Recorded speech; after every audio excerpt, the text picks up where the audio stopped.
Hiya, welcome to this, my 97th episode of VideoFuzzy. I'm your host, Jerry J. Aman, sifting my basket of media memories, and in this installment, titled Dressed to Kill, I moved to Utah. Welcome to the show! He doesn't have that on video, does he? We'll find out together on VideoFuzzy.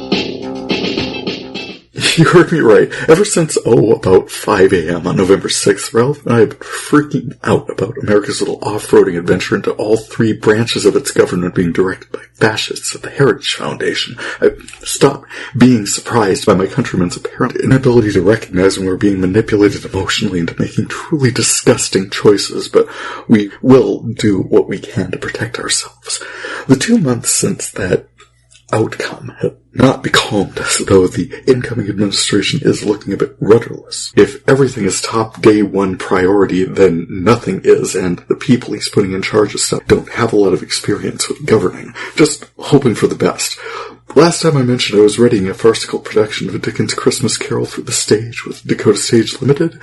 The show itself was fantastic. We produced 8 ridiculously comedic performances before hilarified audiences over the course of 2 weeks.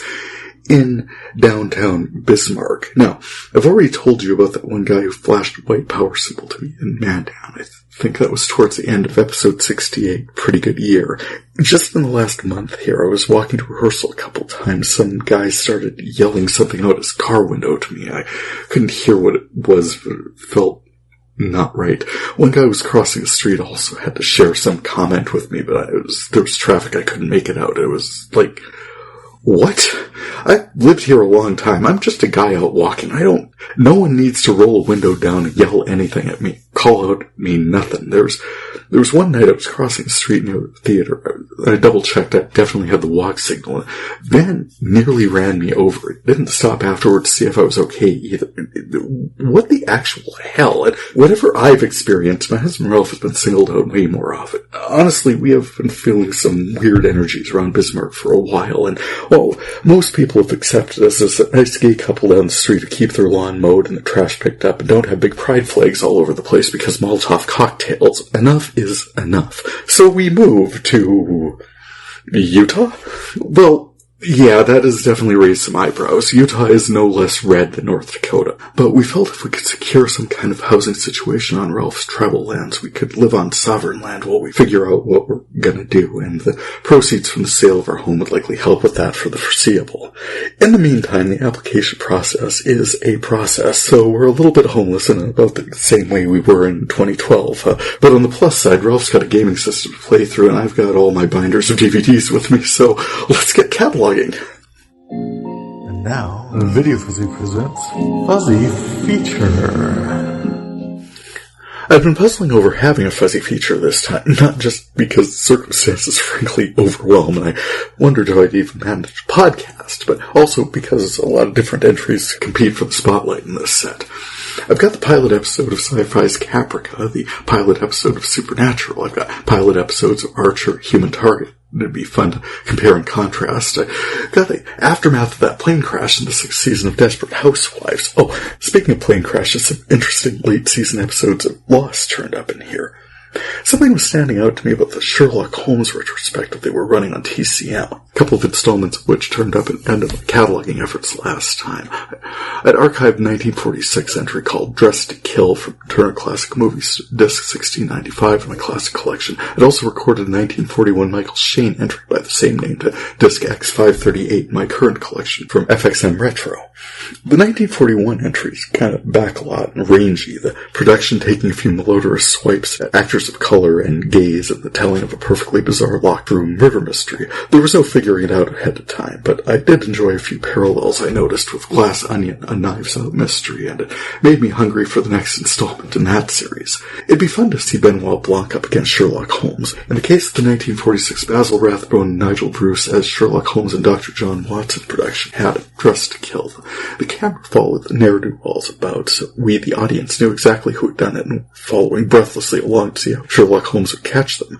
We were reminded halfway through that the police needed proof if they were going to bring their case, and our heroes needed to come by it honestly. In Dressed to Kill, 1946 version, the Colonel arrives at the auction house, frantic to learn the disposition of 3 music boxes originating in the prison workshop at Dartmoor, known, I suppose, to have been crafted by an inmate with 3 years remaining on his sentence and who is anticipating a significant payday upon his release.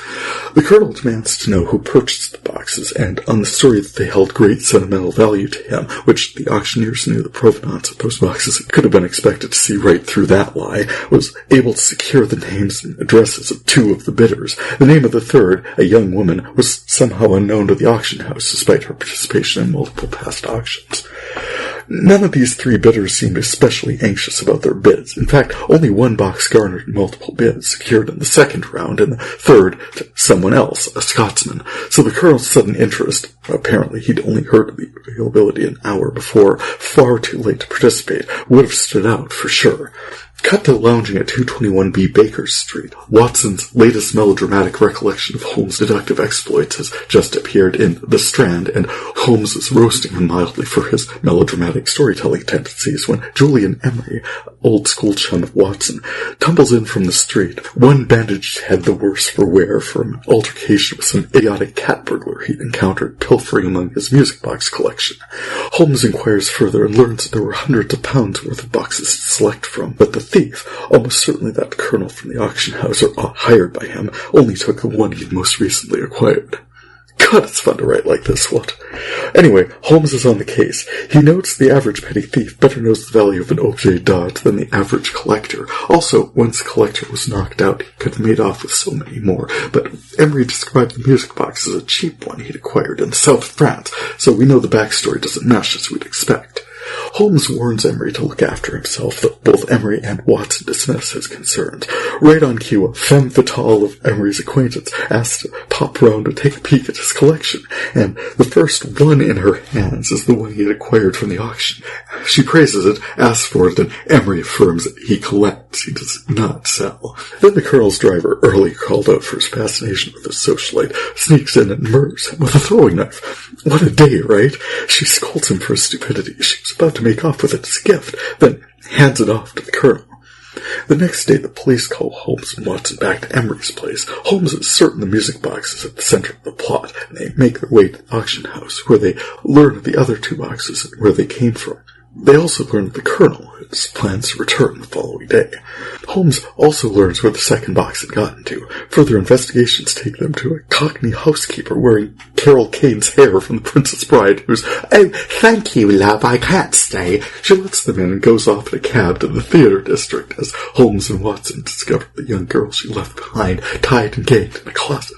The girl confirms the maid was an imposter, as Holmes deduces, a consummate actress who made off with the box in her shopping basket from right underneath their noses. Holmes leaves the girl in Watson's inexpert care while he dashes off to find the third box. As it happens, he finds it, along with the young woman who secured it at auction. He buys it from her and leaves his card should anyone inquire after it, knowing full well someone will. The Colonel, his driver, and the femme fatale track the young woman by her description to the toy store she works at and ask her about a music box. She shows them all she has and lets them know about the one she sold to Sherlock Holmes. Back at Scotland Yard, Holmes shares his insight on the boxes, themselves unremarkable, and their creator, John Davidson. Davidson was serving 7 years of theft of Bank of England plates for forgery for £5 notes. There was some suggestion circumstances made it necessary for him to tell his confederates where they'd been hidden. Holmes feels the mystery of the boxes is in the tune. With the tune he memorized for Emery's box and the box he's got, he's trying to figure out what the message is. Watson mentioned the potential that the notes may be numbered as a cipher, and Holmes could derive a message indicating hiding place. From a cigarette left behind at his ransacked flat, Holmes was able to trace the blend to the home of femme fatale, Miss Hilda Courtney, whom Holmes confronts as Cockney housekeeper and is promptly abducted by her confederates. "Oh no, boys. The Colonel and his driver take Holmes to an easily escapable situation involving an overly elaborate and exotic death, while Hilda traipses over to Holmes' flat to befuddle Watson, who falls for the very ruse he'd just published as A Scandal in Bohemia. Hilda plants a smoke bomb in the cabinet and cries out, "Oh, fire!" Sure enough, Watson grabs the cookie jar the music box is hidden in. Having identified for her the most important thing, she grabs the box and makes off with it. Watson, as presented by Nigel Bruce, is more than a bit dim. Fortunately, he's given to quotations, as the plot requires, and quotes Dr. Samuel Johnson in Holmes' hearing, which gives Holmes the final clue as probable location of the plates. Having the third portion of the message in their possession, and certain they're now free of the pursuer, the ne'er-do-wells join a tour of Dr. Samuel Johnson's home, ready to snatch the plates. But Holmes is alive, and after them, and once they find the things, he is right there, his pistol trained upon it, ready to deliver them up to the police, the damning evidence in hand. Of course, if they hadn't conspired to commit assault, breaking and entering, kidnapping, murder, and attempted murder in their ham-fisted attempts to secure these extraordinarily complicated clues from their haphazard distribution to the populace, no one would be any the wiser, beyond not getting into the auction in time to secure the boxes themselves. And seriously, how long had Davidson been working on this scheme only to leave something like that to chance? Knocking Watson's friend Emery over the head was only their first mistake, and they made ever so many. How had Davidson sneak the plates into Dr. Samuel Johnson's study in the first place? Why didn't Holmes have backup when he went to confront Hilda? The case isn't really worthy of Holmes, but it certainly would have confounded Watson, or indeed anyone unable to pitch perfectly recall a cipher coded into 3 prison-sourced music boxes. For his part, Mr. Monk would have been felling. As stories go, it's entertaining enough. Sadly, my copy of The Complete Adventures of Sherlock Holmes is safely packed away along with all my books in Bismarck, waiting for us to have an address to send them to up there, but I'm pretty sure this was not among them.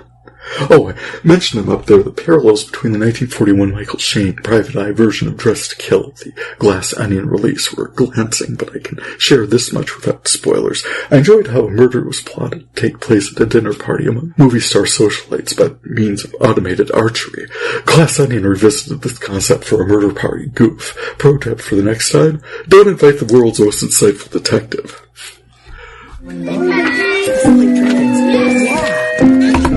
Children, quiet. Today I read Book Report.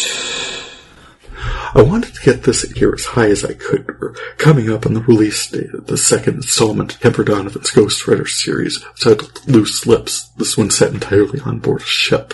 Oh, this is not the book report. I haven't got an advance copy. Like 8 people listen to this. No, I'm excited to purchase and read my copy as soon as I can, and very much looking forward to sharing what insights I have once I have them. No, the report I've got is just okay. Around the 20-minute mark of episode 53, we are as gods. I lit into Love Monkey starring Tom Cavanaugh as a music promoter in New York City. I was hoping to just fly through this write-up, but damn, there were so many productions to discuss, such as Tom Cavanaugh turned up as a talent scout for an indie label. He's written as this confident young influencer. As he breezes through his day, those around him are seen to emulate him, follow his lead, wear their hat like he does, select the baked goods he does. They're all looking up to this. I'm so sorry. I've really got to say this. Skinny, beige, old non-presence when Love Monkey, that's the name of the show, it's got nothing to do with anything, it's a crap title. When Love Monkey was on the air in 2006, Tom Cavanaugh was in his 40s. He absolutely looked it. They had him playing basketball with guys that are much younger than that. Just skip ahead a little bit here. But enjoyed Judy Greer's and Lawrence Tate's performances, but oh wow, just cannot get past the writing on this thing and really not buying Tom Cavanaugh in it. No, sorry. That show shared its name with a 2006 book by Kyle Smith, standard-bearer exemplar for what was being called Guy Lit in response to Bridget Jones and Chick Lit in the mid-aughts. And when I attended Kemper's live recording at Schuler Books, independent bookstore in Grand Rapids, Michigan, last April, I found a used copy of this book available for $6. Well, I thought, I'll really have to read this and see how the two compare. The two works, Love Monkey by Kyle Smith for $6 and Love Monkey by CBS for free, center on a character named Tom Farrell, who in the book was 32 and shaped roughly like a red-headed bowling pin, and in the TV show was Tom Cavanaugh, who was a tall, slender brunette who looked every second of his 42 years at the time of the production. No shame, by the way, I look every second, pound, and wrinkle of my current age of nearly 55, but then I'm not on camera pretending to be in my 30s. Apart from that, Tom Farrell in Love Monkey, the book, is a headline writer for a New York City tabloid called Tabloid. Tom Cavanaugh's character, Tom Farrell, is also billed as a Gothamite influencer, but in the music industry, endlessly cruising tragically hip little bars all across the hinterlands in search of that next great sound. He's got this outsized personality surrounded by hopelessly interesting people, discovering this acoustic artist in Michigan and launching their career, but pulled up short by his sister, played by Judy Greer, who, in the wake of his most recent breakup, tells him he can't just be this serial dater, this love monkey out swinging from branch to branch. You keep that up, she said, and you're going to end up one lonely little monkey. And gotta say it, just as I wasn't buying the TV show as presented, I was in no capacity recognizing the book as I'm reading it. Tom Farrell in the book is the world's most basic schlub. All his actual energy is spent trying to get women to sleep with him, and he recognizes in the very attempt, why would they? They'd go for the more interesting guy, the guy who's better at marketing himself, the guy who doesn't actually need them. Slugging through Tom's seemingly endless fascination with himself, at least the 300-plus pages he's dumped on us, I noticed the most interesting character in the book is a toss-up between Shooter, who doesn't appear before page 50, and the enticing Julia. But he's made her so elusive and intractable and perfect, and then when he details the relationship, she's just so mysterious and fascinating. And, oh yeah, she's already in a committed relationship.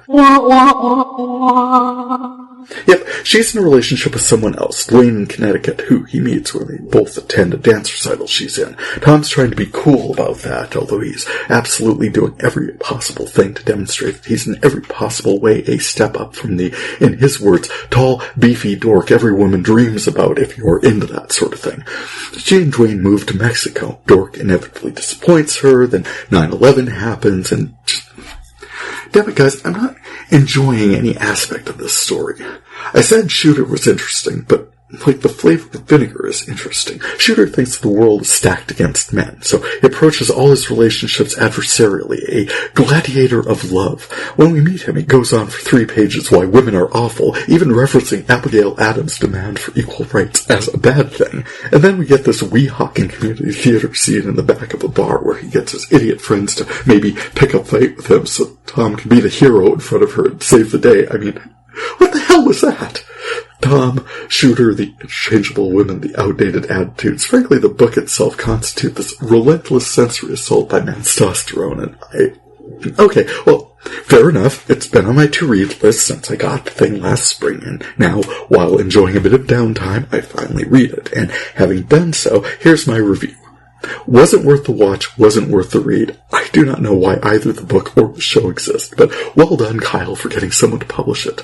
In fact, never mind novel, never mind then this complete reimagination of that work as a Tom Cavanaugh vehicle on CBS. Having read the thing, what it actually is, potentially, is a bouncy little 1956 movie starring Tony Randall as Tom and Doris Day as Julia in brilliant Technicolor. He's an advertising whatever, and she's some photojournalist whatever. They keep encountering each other in the elevator, having piquant little conversations.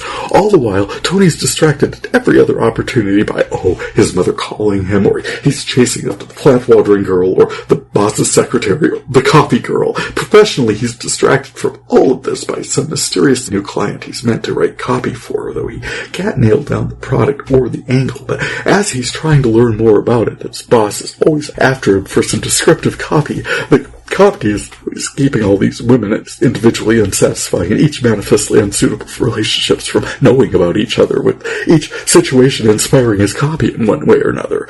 Until one day he's called into a board meeting on the 30th floor, and there's Doris Day, with her photos of him in ridiculous situations with various women, and his submitted copy splashed across each one in big red letters. He's incredibly frustrated, but the clients love it. Standing ovation, huge raise and promotion, vice president of marketing. And just before the screen irises out in a cheese-tastic heart wipe, Doris as Julia pulls Tony as Tom into a coquettish little kiss and says, "You see, we make an excellent team."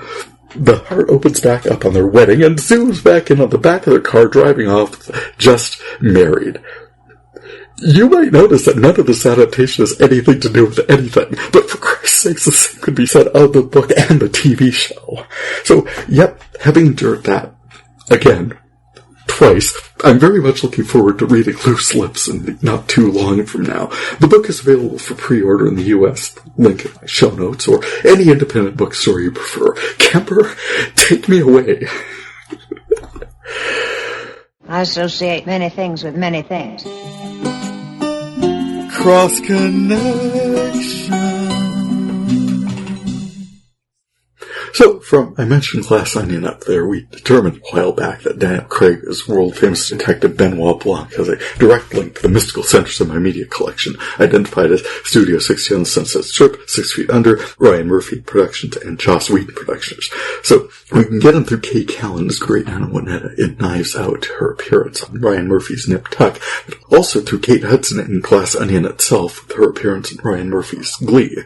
As for Dress to Kill, however, I guess I'd best track from the man himself, Basil Rathbone, as Sherlock Holmes. As with a lot of these older films, the joins are a bit ranging. I can usually find, however, Rathbone appearing in Suspense, along with John Carradine, who was in Peggy Sue Got Married, with Kathleen Turner, who appeared in Murph's Nip Tuck, so that's 3 steps, not too shabby. Nigel Bruce I'm showing in Rebecca with Sir Laurence Olivier, who appeared in Peter the Great with Vanessa Redgrave, also in Murph's Nip Tuck. There's likely a tighter tie, what with Red being a recurring character and all, but both are pretty close given how far back we're tracking from. I noticed Francis Sternhagen appeared with Rathbone at something called Soldier in Love, putting him one step removed from Keira Sedgwick in The Closer, and also to great Anna Winetta herself, Kay Callan. That's a sweet little tie-in as well. Connections all over the place. This said, I ran into Ray Weiss's appearance in Castle. That was fun. I saw John Larroquette in Galentine's Day episode of Parks and Rec. I saw Michael Ian Black and Michael Imperioli in back-to-back episodes of Mercy on NBC. I encountered Benito Martinez of The Shield in episodes of 24. I saw late Cory Montieth Glee in the first season episode of Supernatural. And speaking of, I saw Kurt Fuller of Supernatural in an episode of Men of a Certain Age. Burn Notice had fun with the presence of Sharon Gless in their cast to pull former Cagney and Lacey co-star Tyne Daly in for a cameo. Then I ran into Diedrich Bader in an episode of Bones, and I just stared at him for a while. I feel like I should know him from Rescue Me or something, but I'm pretty sure I'm thinking of the Mayhem guy from the Allstate commercials. Bader was a recurring character in the 2023 Bob Odenkirk vehicle Lucky Hank. He certainly voiced a lot of stuff, though it'd be odd if I recognized it from that. He's been in lots of live-action stuff I might have seen once, with one-off roles at Psych, Monk, Raising Hope, Arrested Development, Medium, Drop Dead Diva, Chuck. I already mentioned Bones. He was in Frasier. He was in Office Space, along with lots of other solid connections. Oh, here we go. Bader played Drew's friend Oswald Lee Harvey in all, 200 plus episodes of the Drew Carey Show. I don't know if that makes him a golden thread. Golden thread. Oh, it clearly does. In which case, I've also got his voice work, as I mentioned up there in episodes of Harley Quinn, South Park, BoJack Horseman, and We Bare Bears. Pretty sure I've got Napoleon Dynamite in here too somewhere, but that is plenty. Oh yeah, of course, now with all the trouble I had remembering who he even is, let me talk to you about Diedrich Bader's appearance in my collection. Bader has a very good instinct for what he brings to his roles and delivers consistently. He's rarely the smart one, the handsome one, or the cut-up, but he sets up situations he's in with a warm, chuckly quality. Absolutely not to be taken seriously. It's unusual for him to be the punchline for a scene, but that punchline often wouldn't happen without him.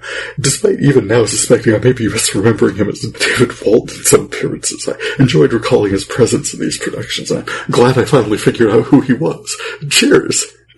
Cross connections. Right, getting back into this, I mentioned Psych up there. I spotted Judd Nelson in a 4th season episode of Psych in this set, which I've got to believe qualified as a get for that series. Speaking of Psych, I spotted Liam James with a 2nd season episode of Fringe. He played young Sean in a lot of opening sequences for the Psych production. And in Castle, I saw where Alyssa Milano played the past love interest, title character Nathan Fillion's Rick Castle.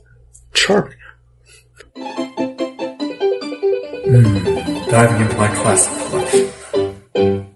Normally, I'd have closed cross-connections with my golden thread, which is generally the best way to organize it, but this time I wanted to get into discussing what I found in this set, disc 1676 through 1700, having just highlighted Alyssa Milano's appearance in that episode of Castle. Milano starred in 90s sitcom Who's the Boss, which gets mentioned here and there in the media collection, including interstitial banter between Jon Stewart and Stephen Colbert, reference Who's the Toss, and more significantly as a float in a parade down Spooner Street in Family Guy, portraying the infamous shower scene in which Tony sees Angela naked. From this set, it's called back another reference from another show, archived more or less binge format, and should have noticed before, but I didn't. In a season 1 episode of Community titled Communication Studies, Joel McHale's Jeff Winger gets a drunk dial from Gillian Jacobs as then off-again love interest Britta Perry. Danny Putty, his study partner Abed Nadir, warns against ignoring this shift in the power dynamic. It's like in Who's the Boss, when Tony sees Angela naked, he said something has to restore the balance. He noted that the scene is so significant it was included in the opening credits. Jeff presses him for more information, but he notes he never watched the show beyond the opening credits. Flash second season episode, Competitive Wine Tasting, where Abed enrolls in an elective taught by Golden Prime Stephen Tobolowsky as Professor Peter Sheffield. Sheffield wrote the textbook for the quite well-attended elective, Who's the Boss, and makes it clear that a large chunk of his life's academic pursuit has explored this question. Abed answers, Angela. Sheffield laughs at this facile response and directed Abed's attention to his book, which Abed has absorbed along with several episodes and concludes that Angela is the boss. Ooh, look who knows so much. Sheffield steps back to let Abed fall completely apart in examining the question for the next day's class. In the course of his instruction, Abed fills a blackboard with arcane equations, charts, and graphs, and concludes in all of the ways human society has organized the concept of a boss, the use of language, and the concept of teaching already. The answer to the question, who is the boss, is not rhetorical, but is, instead, and he levels his challenge at the clearly broken Professor Peter Sheffield seated at his desk, who in response can only say the word, Angela. Abed circles the name on the board, his argument made. Sheffield says class dismissed. A painful moment. Class dismissed! Leaving the space, Abed turns to Sheffield and says, There's a path you take and a path not taken. The choice is up to you, my friend. The bewildered Professor Sheffield opens a desk door and we see a pistol, but what he's reaching for is his other life's work. What was happening? His academic exploration of that sitcom. What's happening? Yes, just by rewatching it, the second season episode cleared up the little question Abed never watching beyond the opening credits, which, for the specific point of this example, it would have been speculative the imbalance of the power dynamic would require rebuilds. Nerd! Okay, just nerd shush!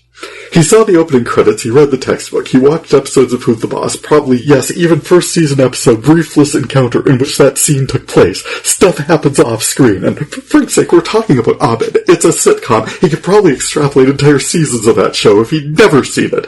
Get a brand new life around the bend already. Sheesh.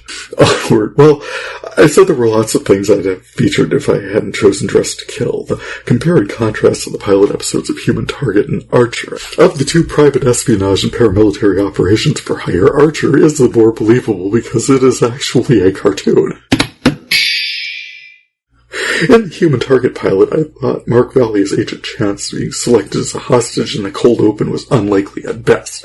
He sure was chatty and oddly assured of his reconnaissance, given that he was tied up and hooded when we meet him. We understand that he has a supernatural situational awareness, psychological insights that rival actual gods, and physical presence that defies shrapnel. When the disgruntled employee he's just walked over and disarmed reveals he's also wearing a suicide vest. Oh, Chance said, I had 6 seconds to take cover behind what was clearly a reinforced wall. I was going to be fine.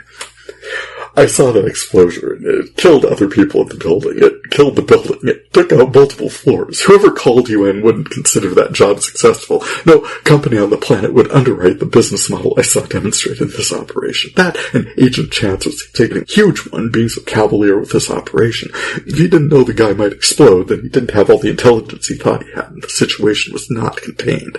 That was just like the first 6 minutes of a show that somehow ran for 2 seasons. Not that I was in any way complaining. Mark Valley is awesome. I loved him in Keen Eddie. I was predisposed to enjoy him in this as well, but it stretched credibility quite a lot. Meanwhile, the thing I loved most about the Archer pilot, well, as it happens, Archer's pilot was relatively low energy given the stakes of the title character trying to cover up expense account overruns everyone was pretty sure he's singularly and obviously responsible for, so the running about merely serves to introduce us to the operation and how completely out of hand Archer is. I mean, if Agent Champ seemed irresponsible, just wow. That and what I talked about up there for Human Target, the hostage situation at the bank or whatever, this is just the cold open. The actual case they take on is protection of a mechanical engineer aboard the main voyage of a bullet train. This is one of those things where the same people are writing the problem who are writing the solution, because once again, Agent Chance, really fantastic name by the way, sees exactly the information he needs to at the top of the episode to solve the crime and save the day by the end. Oh, and one thing I wanted to highlight, the cold open for the 4th episode, which also turned up in this set. A boys' choir singing something high and in Latin. Sounded reminiscent of the Rolling Stones. You can't always get what you want, because there is often a rights issue. But it set the tone, so goal achieved. Oh, and final thought on Archer 2. I love the exchange of the first season Training Day episode I found on disc 1687. Baron von Santa Claus is talking to Lana about her ex, a handsome fellow who's also a secret agent. That's what I am. And I shouldn't even be saying that, but you have a certain thickness about you that I find very appealing. Well, I find your drunkenness very unappealing. I am drunk, or I wouldn't be talking to you. It wasn't just this thickness in question, it was a bomb run. It turns out his midsection, it's not just the unexpected exchange, it was the thinks all women speak way high up nature of the delivery. Both roles almost certainly voiced by H. John Benjamin. It was just so funny. Season 1 of Archer was bananas. Oh, right. Desperate Housewives. I mentioned the aftermath of the 6th season plane crash up there. The episode's worth speculative fiction. What if everything in our lives is completely different? How weird would that be? Which, well, certainly interesting. My attention was drawn to Susan's new best friend, the ex-stripper. Yes, absolutely, because she was played by Julie Benz, but also because her very presence infused a lot of fun from the first season into a production that even started including public displays of resentment among the gay couple. Which, yeah, we're people like everyone else, we're couples like everyone else, our triumphs and troubles are the same as everyone's, for sure, but showrunner Mark Cherry knows as well as anyone, gay people have fought hard to be viewed as something other than a perversion or a punchline in this world, so when our couplehood is affirmed, I feel it's rare, maybe it's not the case, but rare, I thought, for us to air our resentments in front of the straights. So, rather than Bob and Lee fighting in front of Tom and Lynette over Bob having not picked up whipped cream, or they don't have it for dessert, so the meal is ruined, and Lee scribbling in his feelings journal about it at the table, I feel whatever problems they legitimately have, someone in that cul-de-sac has whipped cream, for frick's sake. It would probably be like Susan or someone would sit down with Lee, probably, and sob about how everything's always falling apart in her life, and she wishes everything could be perfect like Bob and Lee. At which point Lee would say, "Oh, honey, we've been counseling for months now. Spill it all that way." Maybe not, I don't know. Only one gay couple in my life shares their dramas on the internet. I always take his husband's side anyway. Julie Benz's Robin was obvious men think with their dicks trope, but it opened some decent conversations on love and intimacy. The only storyline I watched in its entirety for this cataloging effort was Lynette getting mad at Robin because Lynette's teenage son and idiot friends could see into her bathroom while she was showering. Then, on learning the boy had offered Robin money for sex, Tom and Lynette have a fight about whether sex is entirely transactional and what price love. It ended a sweet reconciliation, though, which Robin later turned around as a callback, pointing out that when celebrating her anniversary, Lynette needs to remember to draw her blinds, too. So many fun things in this set. I see where I kept an Orbit chewing gum commercial on disc 1694. Oh, son of a biscuit-eating bulldog. What the French toast? You think I wouldn't find out about your little doo-doo head cootie queen? Who are you calling a cootie queen, you lint liquor? Oh, you kumquat! Fabulous. Fabulous! On disc 1677, I found another snapshot of America commercial for the 2010 U.S. Census, where the planning team had gotten hung up on counting cows somehow. No, the cows are... We need to count the cows? We don't need to count the cows. No, we don't need to count the cows. The cows are happy. This is about people, folks. It's not about cows. And on disc 1695, I found a local pizza place commercial from when I lived in Minot. Now, I already talked about finding one of these in episode 88, Psyched Out. I wanted to share this one, too. Sammy's Pizza was Ralph and my first date. When he came to visit me in Minot for the first time, December of 2011, we went to Sammy's Pizza, and this commercial, absolutely in the style of this place, it was so silly and ridiculously charming. I shared it on my VideoFuzzy's Instagram. Oh, it's even got a love monkey on it. Enjoy. There were a few other highlights, but there's a problem talking about early Supernatural. I learned from my husband there's stuff you just don't talk about, or include in Monster of the Week genre productions. I was playing episode 85, The Dresden Files, in the car once, and Ralph said, "What did you just say? Was it in the show like that?" And it got very quiet. I won't repeat it here because you don't whistle at night, and you don't say its name, and you don't give that stuff power. Especially now that we're returning to his tribal lands. I can be pretty irreverent around here, but I have no intention of being disrespectful. That and the recordings transferred from an old tape and are just terrible condition. But yeah, straight out the gate, they wanted to focus on New World storylines that just dug into Native American traditions with both hands, and wow, I will just be noting that happened, and is not for me to talk about it. We'll talk about other stuff happens, but it will not be that. Otherwise, I saw the pilot episode for Caprica turned up, as well as one of my archived recording, Battlestar Galactica, The Plan, focused around a pair of number ones, I think it was, Brother Cavill, played by Dean Stockwell. Then something called Demons from the BBC America, starring Philip Glenister, more usually in my collection of BBC's Life on Mars, a bunch of Nip Tucks, bunch of 24s, late series Dollhouse. I could go on for hours in this set, but the Biden administration is drawing to a close.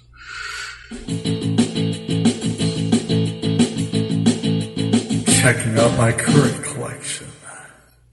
My current collection grew at a surprising clip given, life events, but I think I've been archiving things for a couple months now. First, I wanted to make sure I had my own copies of video taken at my folks' memorial services.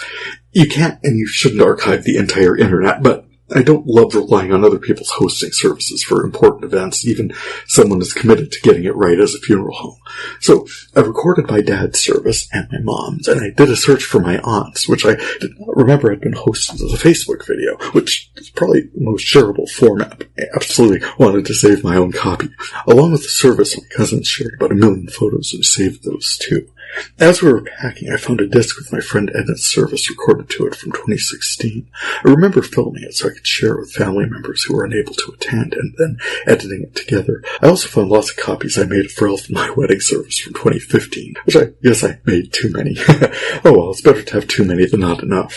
I enjoyed and archived the balance of Marvel's Agatha all along, which was delightful, and oh wow, the 4th season of Only Murders in the Building was chef's kiss. Absolutely fandango. And I archived the Kamala Harris rally my sister attended in Milwaukee in hopes of getting a glimpse of her, but I do not believe I did. To be fair, Milwaukee Journal said there was like 13,000 people there. I'd watched a few of her rallies, but not all the way through. There were a few awkward pauses between speakers, and there were some statewide candidates speaking as well. I thought it looked pretty cool, but in fact, it was pretty hot. Even the first day of November, it was so warm in the venue. My sister said they were distributing water bottles to the attendees. There were performances by hip-hop artists and politicos. Cardi B spoke, the crowd was enthusiastic, and Kamala Harris herself gave a strong speech about engagement and unity. It teed up the final leg of the campaign perfectly. High energy. Couldn't nobody argue she was ignoring swing state voters. And then, somehow, all the down-ballot Democratic candidates won in all the swing states, and the other guy won the presidential race in every single one of them. And I'm not supposed to think there's anything strange about that. Instead, I will reference that meme where a student is trapped against a wall with her head entirely inside the bell of a tuba, and note that this is our experience of corporate media in this country. It is a 24/7, 365 megaphone of constant right-wing stream of consciousness that if someone wants us to think Joe Biden is old, somehow we all think that Joe Biden is old. And if someone wants us to think the economy is bad, good Lord, the economy is so bad. It's so bad we just had 48 months of uninterrupted job growth, wages are up, holiday travel is the strongest in years, and gas is the cheapest it's ever been since no one is even driving. But the price of eggs... We live in this media biome where the truth is manufactured and told to us, and we believe it because why would they lie? As I'm writing this, there's a story floated citing sources close to President Biden saying he regrets not having run because he could have beaten Trump. I'm scouring this story for a name, any named source, and it's just not there. And this is another one of these voter suppression attempts to distract us, demoralize us, turn us against one another. Maybe we'll ignore how the next guy is throwing Speaker Johnson under the bus and the very next day endorsing him for Speaker, and then GOP squabbling about H-1B visas and quality of American workers. But yeah, sure, he won. Haven't heard from Senate Majority Leader Thune for a minute. Anyone want to check on him, make sure he's okay? I heard Trump wanted Ramaswamy to be vice president. I mean, did he already have one of those? I thought Ramaswamy was busy co-chairing a Department of Government Efficiency, which it could start that process by having one chair, but I digress. Totally won. RFK Jr. walks around barefoot in airplanes, totally going to regulate health information. The TV stars are going to run defense, Medicare, education. Absolute dumbest timeline. Yeah, I'm happy I archived that rally. It was a beautiful thing to see. As for gestures vaguely, I guess we'll just try to stand up for what's right wherever we're able to, and otherwise hope to survive. Good luck, everyone. I enjoyed the West Side Story remake. I enjoyed the Leonard Cohen documentary. I enjoyed the Jim Henson biopic, followed by Muppets in Space, which was silly, but of course it was. This was his gift to the universe. And speaking of gifts to the universe, what I've been watching. I am temporarily unable to archive anything, which is fine. We've been here before. It was the period in my media collection between 2012 and 2017, between my classic collection and current collection, when I had no means of archiving anything. And as we once again go through the process of establishing ourselves in a new home, I do hope this period is determinedly shorter relative to that one. The last movie we saw in Bismarck was Wicked, which feels epic and strangely appropriate, given it was just Part 1. We're also eagerly anticipating Part 2 in our own lives here as well, and hoping for the best. I didn't have any background on this production. I remember reading the story when I was working Devil's Lake, so this is both completely new and an intriguing callback for me. It occurred to me that not much can possibly get done in the Emerald City, what with all the singing and dancing, but it was a fun and I'd say engaging romp. Once we got here, Ralph and I took in the third Sonic the Hedgehog movie, which is mainly entertaining by them having aimed a camera at Jim Carrey and making two of him. Otherwise, it felt long for a kid's show, but made a nice introduction to the movie theater in Roosevelt. And last week, speaking as I was a gift to the universe, Disney Plus aired the Doctor Who Christmas special, Joy to the Worlds. As I said, I could not archive it, but I could stream it, and I very much enjoyed watching it.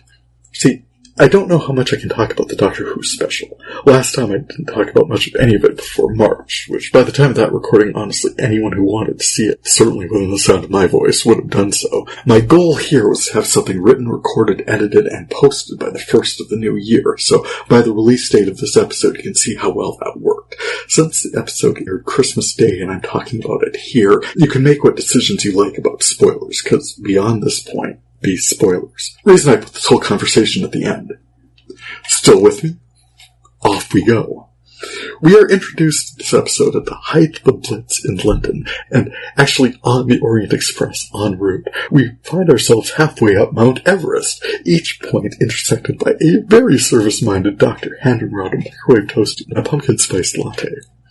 Then a young woman, bristling with nervous energy, has left a nondescript room at a downmarket hotel, and in quick succession finds herself face-to-face with some sort of Silurian hotel manager who clamps weaponized star energy to her wrist, and a Gallifreyan handing out spontaneous room service. They got in through a locked door, bricked off and leading nowhere, the sort of object Stephen Moffat loves to hinge his stories around. Ordinary things in our ordinary universe children can infuse with mystical meaning. Cartoonist Nathan Pyle has leveraged a similar object often to be found here and there, the light switch which is not connected to anything. He suggests toggling the switch transports you between one or another uncannily similar parallel universes, which also happens to be true, so that you now find yourself in the one where the switch is up and the other in which that switch is down.